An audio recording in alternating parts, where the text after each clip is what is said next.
श्री शिवाय नमस्तु भयम। दोस्तों, जैसा कि आप सभी लोग जानते हैं कि 17 मार्च 2026 यानी मंगलवार को पड़ रही है चैत्र मास की मासिक शिवरात्रि तिथि। और दोस्तों, यह वह तिथि है जो चैत्र मास में पड़ने वाली सबसे बड़ी तिथि है, क्योंकि यह मंगलवार के दिन पड़ रही है और इसका बहुत ही बड़ा और विशेष महत्व होता है। पूज्य गुरु जी ने कहा है कि अगर कभी भी मौका लग जाए और चैत्र महीने की शिवरात्रि तिथि मंगलवार को पड़ जाए तो आप लोगों को एक छुटकी काला तिल वाला उपाय तो अवश्य ही करना चाहिए। इन दोनों का संयोग बहुत ही कम आता है। इसी के साथ में गुरुजी ने अपनी शिव पुराण कथा में बताया है कि इस दिन आपको एक छुटकी काला तिल वाला उपाय तो आपको अवश्य ही करना चाहिए, क्योंकि ऐसा दिन पूरे साल में सिर्फ एक ही बार आता है। और दोस्तों, आप सभी लोग जानते हो कि मंगलवार शिवरात्रि तिथि का अगर सबसे बड़ा कोई उपाय है तो वह एक छुटकी काला तिल वाला उपाय है।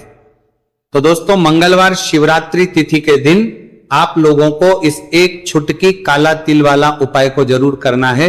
बहुत सारे लोग होंगे जिन लोगों ने इस उपाय को ना किया हो, मतलब पूरा साल निकल गया, उन्होंने किसी भी दिन इस छुटकी काला तिल वाला उपाय को ना किया हो। पर दोस्तों, आपके पास एक आखिरी मौका बचा हुआ है, जो कि 17 मार्च मंगलवार शिवरात्रि तिथि के दिन है। इस दिन आप लोगों को इस वाले उपाय को जरूर कर लेना है। भले ही आपने पूरे महीने भर इस उपाय को ना किया हो, पर अगर आपने इस महीने के मंगलवार शिवरात्रि तिथि के दिन अगर इस वाले उपाय को कर लिया तो आपको इस उपाय को करने का वह फल मिलेगा जिसकी आपने कभी कल्पना भी नहीं करी होगी।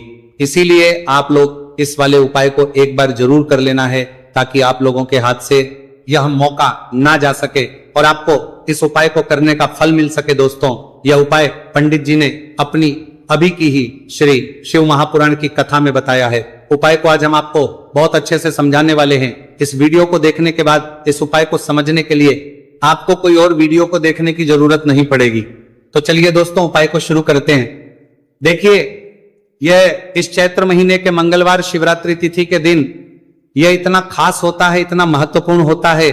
देखा गया है कभी कभी बड़े बड़े पूजा पाठ अनुष्ठान से जो मनोकामना पूर्ण नहीं होते, वह चैत्र महीने की मंगलवार शिवरात्रि तिथि के दिन एक छोटे से उपाय करने से ही आपकी मनोकामना पूर्ण हो है। और बहुत सारे लोगों ने इस उपाय को किया भी है और उनको इस उपाय को करने का फल भी जरूर मिला है।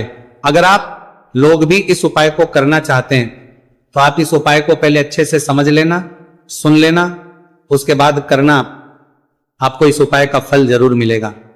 और इस उपाय को कर लेने से आपके घर में चाहे किसी भी प्रकार की दोहक और समस्या क्यों ना चल रही हो, आपको उसका कारण भी नहीं पता है कि भाई यह समस्या किस कारण से चल रही, उसका कुछ भी कारण हो सकता है। जैसे पितृदोष हो सकता है या किसी भी तरह का मंगल दोष भी हो सकता है। तो इस दिन आप लोगों को ये वाला उपाय कर लेना है। ये एक ऐसा उपाय है जिस उपाय को अगर किसी विशेष दिन पर किया जाए तो भाई उस विशेष दिन का जो है वह तो हमें मिलता ही मिलता है, पर हमने उस दिन पर इस उपाय को किया है तो हमें उससे भी बड़ा फल मिलता है, और फल बहुत जल्दी मिलता है, क्योंकि आप इस उपाय को बहुत ही बड़े और विशेष दिन पर रहे हो। तो चलिए अब उपाय के बारे में बात करते हैं, लेकिन उससे पहले आप लोगों को यह जानना आवश्यक है कि आखिर ये उपाय किस समय करना है, किसको करना है और कैसे करना है। तो चलिए हम आगे आपको वीडियो में एक एक करके बता देते हैं। लेकिन उससे पहले अगर आप लोग हमारे चैनल पर पहली बार आए हैं या फिर मेरी आवाज आज पहली बार सुन रहे हैं तो हमारे चैनल वास्तविक जानकारी को सब्सक्राइब जरूर कर लेना और इस वीडियो को लाइक करके कमेंट बॉक्स में श्री शिवाय नमस्तु भयम ओम नमः शिवाय जरूर टाइप कर देना। तो दोस्तों, इस एक छुटकी काला तिल वाला उपाय को हमें इस मंगलवार शिवरात्रि तिथि के दिन कैसे करना है, किसको करना है, किस समय करना है और कहां पर करना है, ये सारे सवालों के जवाब आपको इस वीडियो में मिल जाएंगे। और जो ये वीडियो देखेगा भाई, उसको एक छुटकी काला तिल वाला उपाय जरूर करना चाहिए, क्योंकि इस दिन काला तिल का भी बहुत ही बड़ा और विशेष महत्व होता है। और बात आ जाए एक छुटकी काला तिल वाला उपाय की, तो ये सोने पे सुहागा वाली बात हो जाती है और ये एक बहुत ही बड़ा उपाय हो जाता है इस मंगलवार शिवरात्रि तिथि का। तो अब दोस्तों, इस एक छुटकी काला तिल वाला उपाय को आखिर करना किसको है, सबसे पहले हम लोग वो बात जान लेते हैं। तो देखो, घर की जो बड़ी माताएं बहनें होती हैं, उन माताओं बहनों में से कोई भी एक बड़ी माता बहन इस वाले उपाय को कर सकती है। और दोस्तों, अगर आप तो अपने घर में से सभी सदस्यों को भी इस उपाय को करवा सकते हैं। अगर किसी व्यक्ति की खुद की कोई मनोकामना है, खुद की कोई दुख और परेशानी है जो कि वो अपने लिए ही करना चाहता है इस वाले उपाय को, तो वो खुद अपने लिए भी कर सकता है।